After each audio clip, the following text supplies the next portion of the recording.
guys, I'm Erin and welcome back to my channel. Today I'm doing a review of Sistersong by Lucy Holland. So this is a 2021 release, and if you're in the UK it came out way back in April, but if you're in the US it recently came out on October 5th. And so this is an adult standalone kind of historical fantasy book set in the 500s AD in what will be Britain and in the kingdom of Dumnonia.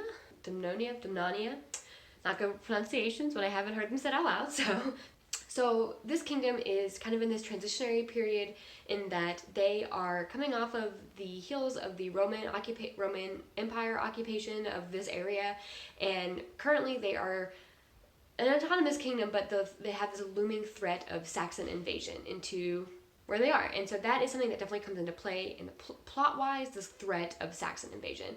And in addition to just this historical transitionary period, this village is also in a transitionary period culturally.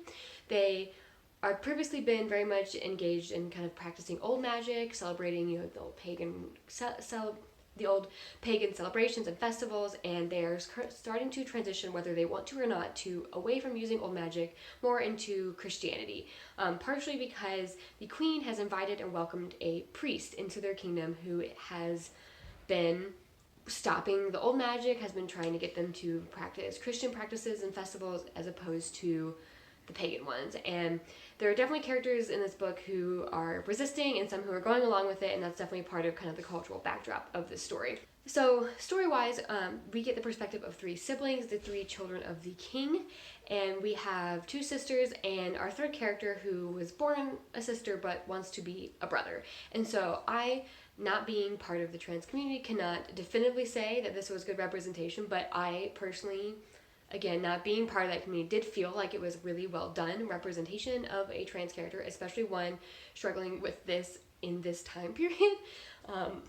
And for me, Kane's storyline was definitely the standout of the three storylines between the three siblings. I enjoyed all three perspectives, but theirs was definitely the best. I just felt like they had the best characterization. Their storyline was just the most engaging, and I think just the most well done as far as how it ended and where it went. And so this book overall kind of caters to, or has something to offer to, both character driven and plot driven readers, in my opinion. The first half or so of this book is very character driven. It's where we really establish who these three siblings are, their characterization, their relationship with each other, what they want, kind of where their stories are going. And then the second half, or about 40%, is where the plot itself really ramps up and hooks you in. And so I really enjoyed the second half of this book because I tend to lean more towards plot-driven books. And in fact, that last 40%, it took me like a day to read that much, and it took me I think like 5 days to get through the first 60%, partially just because I find the character-driven parts read slower, but I definitely enjoyed both parts of that. So this book is also a retelling, and retelling is not quite the right word for what it is, but don't have a word to say what I want, which is, retelling to me says the entire or almost entire plot of a book is following the source material's plot beat for beat, and that is not true in this case. In this case, it is retelling the Trois Sisters, which is an old British folk ballad. And so this ballad is just a song. It's not like a huge novel-length story. And instead of being the full book just telling this ballad is just one scene, kind of in the second half of this book. And the rest of the book is the author's own imagining of what was the lead up to the story in the ballad and the aftermath. And so that's just, a different kind of retelling that I enjoy and have been seeing slightly more recently. And I was not familiar with the source material prior to reading this book. I knew it was based on a ballad called the Trois Sisters, but I had never heard of it or knew what it was about, and I did not look it up until after I read the book, which I personally thought was the right choice, because since it is just kind of a scene and not just the whole story, I did not see what happened in that scene coming, and I'm glad I experienced it that way, whereas if I knew what was happening, it would not have hit the same way, I think. And or if you are not familiar with the source material and are interested in reading this book, I would personally look it up after you read, but that's just my opinion. You could do whichever you want. I've certainly read many retellings where I was familiar with the source material and still enjoyed them. So overall, I definitely enjoyed this book. I think I gave it a 4-star.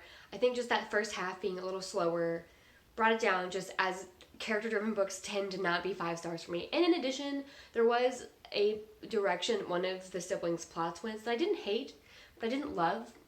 And so I didn't love where that one went either. But overall, definitely a very good book, and I think it's definitely a really good a good kind of historical fantasy retelling kind of niche of fantasy books. I feel like I've seen a lot of them coming out recently, and this is definitely a good one to pick up if that's kind of like a niche subgenre you're into, which I seem to be into because I have several sitting on my shelves unread that I will be getting to after this one. In addition, I have 2 recommendations as far as if you like this, read those, or if you like those, read this. The first one I'm recommending on the side of if you like this kind of style of retelling, this kind of like myth folktale retelling where the author takes something from that myth and expands upon it versus a traditional beat for beat retelling, then I would recommend The Witch's Heart by Genevieve Gornichek. This does a similar thing where she takes a Norse mythology character who does not get a lot of page time in the source material and imagines what her life was in between her appearances in Norse mythology. So that would be my first kind of read-alike recommendation. And the second one I recommend from the angle of if you really enjoy the kind of struggle between the old magic being forgotten and this like the village of the story being pulled more towards a new religion, kind of that struggle between the old magic and Christianity that this book had a lot. That really reminded me a lot of The Bear and the Nightingale by Catherine Arden. So if that theme of this book was something that really intrigued you, I think you would likely also enjoy The Bear and the Nightingale because it has a similar theme of old forest magic being forgotten or pulled away from with the influence of a religious person coming to their village kind of deal. So yeah, if you've read Sistersong, and let me know what you thought in the comments. If you have other kind of recommendations for those who like Sistersong, or if you have other read-alike recommendations, let me know in the comments. I definitely enjoy this kind of mythological, historical fantasy retelling, and I'm definitely interested in picking up more. So I will see you in my next video.